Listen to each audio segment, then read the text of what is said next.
Pessoal, então vamos dar continuidade ao nosso conteúdo. Vamos falar hoje das doenças bacterianas, as bacterioses, ok? Da mesma maneira que nós falamos nas viroses, a gente vai dividir de acordo pela área do corpo que é acometida pelo parasita. Então, nós vamos começar, por exemplo, com as bacterioses ligadas à pele, depois sistema nervoso e assim continuamente, ok? Então, ligadas à pele, nós temos a acne, erisipela e impetigo. Vou falar com mais detalhes sobre a acne, que é provocada aí pela própria Union Bacterium acnes, uma gram-positiva. Outra coisa que vocês vão ver é que para essas bactérias eu mostro se elas são gram-positivas ou gram-negativas. Isso é importante, que você já sabe que as gram-positivas elas são sensíveis ao grupo de antibióticos da penicilina e as negativas não são. Isso é muito importante, ok? E também sobre essas bactérias, se são bacilos, se são cocos, streptococcus, estafilococos, também vai sendo falado pouco a pouco, ok? Bom, a acne, que é a popular espinha, provocando essas pústulas que se formam na face, que incomoda bastante do ponto de vista estético. Essa bactéria aqui, na realidade, ela vive na pele e ela se aproveita de uma situação. Que situação é essa? Quando chega na puberdade, aumenta a atividade das glândulas sebáceas, que ficam ali nos folículos, na base dos folículos pilosos, e aí a bactéria encontra ali alimento, gordura, que serve para ela se desenvolver. Algumas pessoas produzem menos e outras mais óleos. E é isso aí vai fazer com que algumas pessoas tenham espinhas e outras não. Bom, apesar das doenças bacterianas, todas elas, para mim não ter que ficar repetindo aqui sobre o tratamento, doença bacteriana, o tratamento é antibiótico, antibiótico. E aí aqueles tratamentos que não envolvem apenas a aplicação de antibióticos, a gente vai também citando. É o caso, por exemplo, da acne, né? Que ela é uma doença que o tratamento envolve o uso, por exemplo, da isotretinoína, encontrada na marca do medicamento chamado de Roacutan. A isotretinoína, o que ela faz? Ela atrofia as glândulas sebáceas.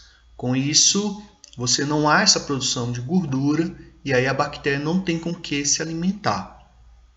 Ok? Então, isso consiste o funcionamento dessa medicação. Antibióticos podem ser receitados, mas eles não levam a cura, porque a bactéria, a acne, ela vai voltar, enquanto essas glândulas sebáceas estiverem em grande atividade. A erisipela, ela é um tipo de dermatite provocada aí pela Streptococcus pyogenes e ela comete muito pessoas que ficam muito tempo internadas, passam muito tempo num leito hospitalar, tá? Essa bactéria ela vive no ambiente e aí num ambiente hospitalar a população dela ainda é bem maior. E aí pessoas que ficam muito tempo nessa mesma posição podem apresentar esse vermelhidão aqui na pele, característico da erisipela. A higienização do local ajuda a impedir ou diminuir a chance de aparecimento dessa doença. O impetigo é representado por essas feridas isoladas na pele, formam uma casca, podem bactérias do gênero Staphylococcus que provocam esse tipo de dermatite, né?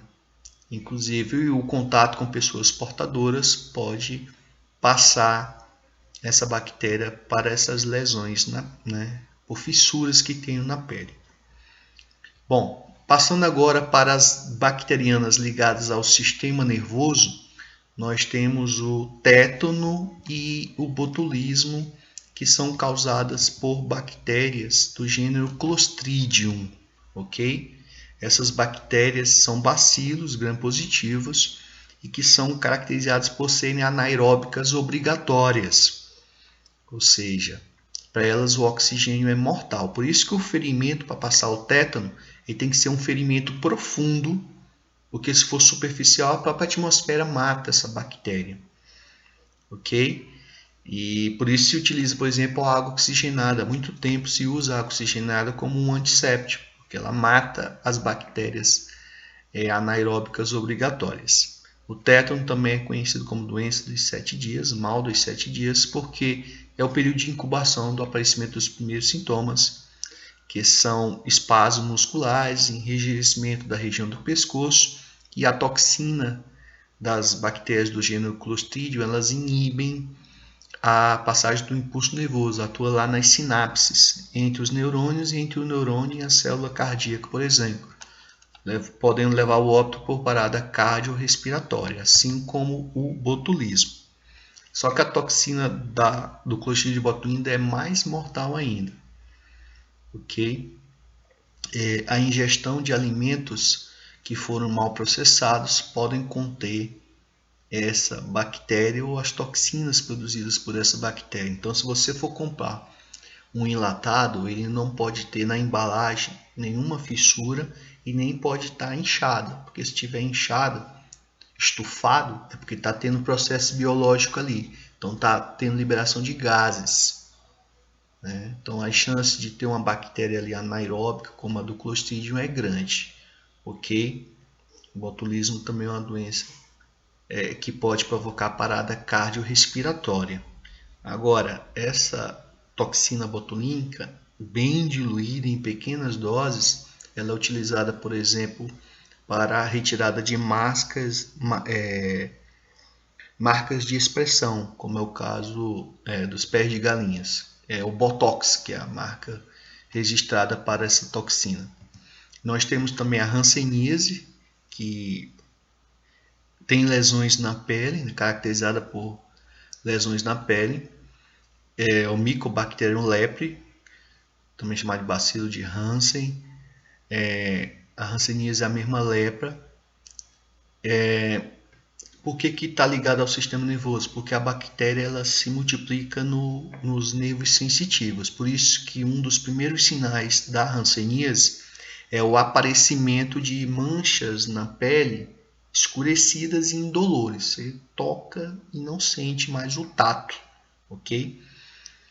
Os primeiros sinais da doença são essas manchas que viram feridas e aí a bactéria passa para o sangue e começa a atingir órgãos vitais do corpo e aí ela se torna letal, podendo levar ao óbito.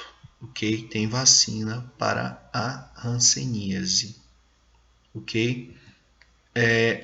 A meningite meningocócica é uma doença também muito preocupante. Uma gram-negativa, a Neisseria meningitis, provoca uma inflamação nas meninges, que é a capa de tecido conjuntivo que protege o sistema nervoso central, provoca uma forte encefalite. É uma doença altamente contagiosa, transmitida aí por gotículas de saliva ou de secreção nasal dispersas no ar. Mesmo modo de transmissão, por exemplo, da gripe e da Covid-19, tá certo? E isso pode levar, por exemplo, caso não leve ao óbito, pode levar a lesões relacionadas ao sistema nervoso central. A meningite ela pode ser causada tanto por vírus, bactéria e fungos. Agora, em termos de questão, no ensino médio, a maioria das meningites citadas são aquelas causadas por bactéria, chamada meningocócica ou a meningite comum. Evitar ambientes fechados, né? E a vacina são as principais medidas profiláticas. Essas foram as doenças bacterianas ligadas ao sistema nervoso. Agora vamos para as doenças bacterianas ligadas ao sistema nervoso cardiovascular. Peste bubônica, peste negra, provocada pela Yersinia pestis. É um um cocobacilo. O cocobacilo está entre o coco e o bacilo, seria um bacilo mais curtinho, é uma gram-negativa. Essa peste ela provocou uma das grandes epidemias da história da humanidade, matando 1/3 da população da Europa na época da Idade Média. A forma tradicional de transmissão da Yersinia é através desse animalzinho aqui, a pulga do rato, mas que na época da Idade Média ocorreu transmissão pela inalação do esporo dessa bactéria aqui. Por isso que ela se alastrou pela população. Ok? Os sintomas dessa doença é febre altíssima, inchaço nos gânglios linfáticos chamados linfonodos, hemorragias internas e o aparecimento de manchas escuras na pele, que caracteriza os estágios finais da peste. Uma doença que pode matar se não for feito uso de antibióticos rápido em poucos dias, ok? Assim como o tifo, tem um grau de letalidade. A bactéria Rickettsia, o gênero Rickettsia, tem um grau de letalidade altíssimo. Essa Rickettsia ela tem uma informação interessante, que ela é uma bactéria que é um parasita intracelular obrigatório, ok? Como os vírus, por exemplo. Aí nós temos dois tipos de tifo, o epidêmico e o endêmico. São espécies diferentes que provocam eles, e o vetor também. No epidêmico é o piolho e no endêmico é a pulga do rato. Tem sintomas muito parecidos com o da peste. Uma bactéria também extremamente letal. A febre maculosa vem sendo muito falada ultimamente, acometendo aí pessoas que vivem na região rural brasileira. Também é do gênero Rickettsia, a bactéria que causa essa doença. A febre maculosa é transmitida pela picada aqui do carrapato estrela, chamado também de micuim, esse que eu estou mostrando aí na imagem. Os sintomas principais dela é febre alta, vômitos e manchas vermelhas no corpo. Também pode levar ao óbito se não for utilizado antibióticos rapidamente. Brucelose, provocada por bactérias do gênero Brucella. Essa brucelose ela também é uma zoonose transmitida pelo leite não pasteurizado ou pela manipulação da carne de animais contaminados. Os sintomas são bastante variados e muitas vezes a doença é assintomática, que se chama de sintomas subclínicos. Em casos mais agudos, há febre altíssima e calafrios. Ok? Evitar o consumo de carne crua e leite não pasteurizado previne essa doença. O dado curioso é que existe uma banda de forró cearense que é chamada de forrozão brucelose.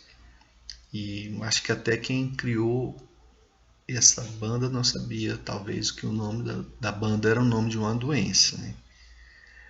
O slogan até Banda Brucelose, a peste do forró. Outra doença bacteriana ligada ao sistema cardiovascular, nós temos a febre reumática, que leva esse nome por provocar artrite e dores nas articulações, mas o perigo mesmo da Streptococcus pyogenes é que ela provoca uma forte inflamação nas válvulas cardíacas, né? Essas válvulas cardíacas elas incham e isso diminui e atrapalha o fluxo de sangue entre as câmaras cardíacas. E aí ela se torna uma doença preocupante, ok?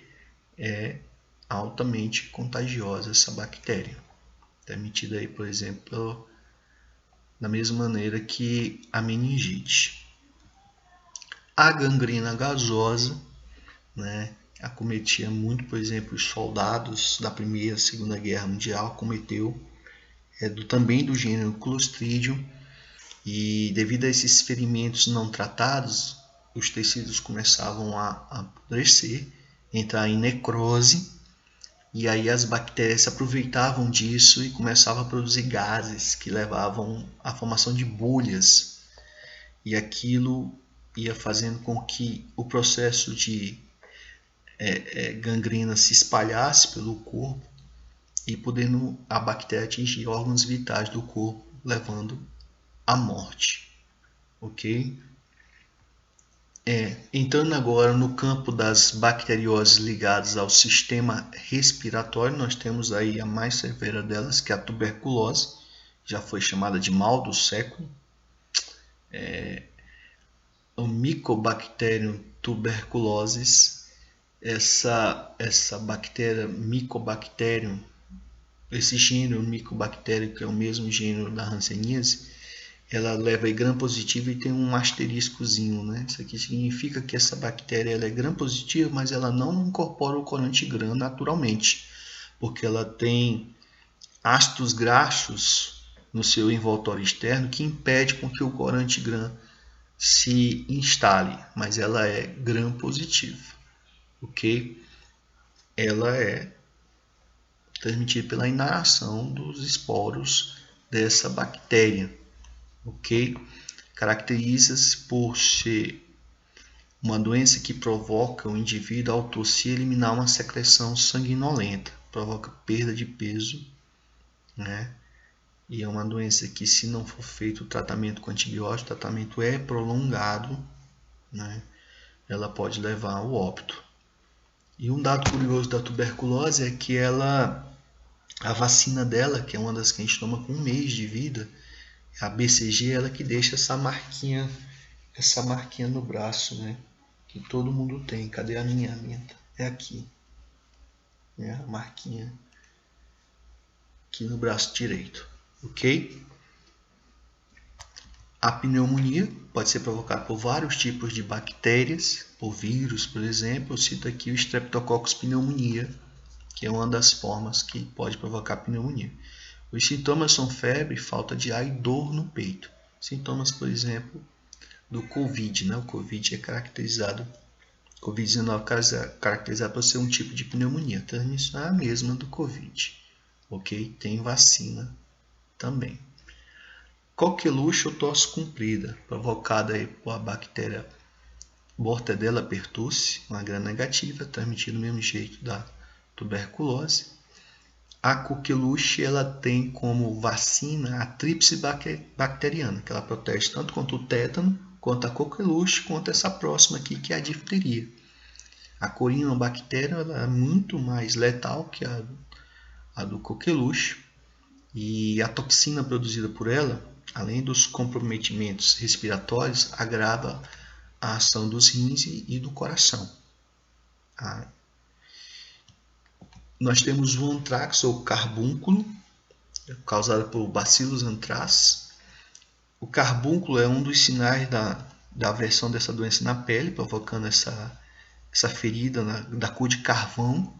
Mas o mais preocupante dessa doença é a inalação dos esporos, que provocam uma forte pneumonia. Eu lembro que no pós-11 de setembro, né, que se derrubou as Torres Gêmeas, alguns americanos passaram a receber correspondências com um pó branco. E algumas dessas correspondências, nesse pó foi encontrado esporos do antrax. E aí foi feito o uso de arma biológica por essa bactéria, ok? É um tipo de uso para essa bactéria, que é um armamento chamado de armamento biológico, tá certo? Entrando agora nas bacterioses ligadas ao sistema digestório, aqui nós temos as chamadas disenterias, são várias disenterias, os sintomas são semelhantes, o que vai variar são as espécies, né, que causam esse tipo de disenteria. Não confundir disenteria com difteria, viu? Difteria é aquela doença respiratória. Disenteria é o nome que se dá, de forma geral, para essas gastroenterites provocadas por diferentes bactérias. O cólera é interessante que é causado por uma das única bactéria que a gente cita da forma de Vibrião, ok? A transmissão delas todas, dessas disenterias, é pela ingestão de água ou alimentos contaminados com fezes de portadores. Cólera, por exemplo, é nas piores disenterias, provocando o indivíduo a ter, por exemplo, mais de 20 evacuações por dia.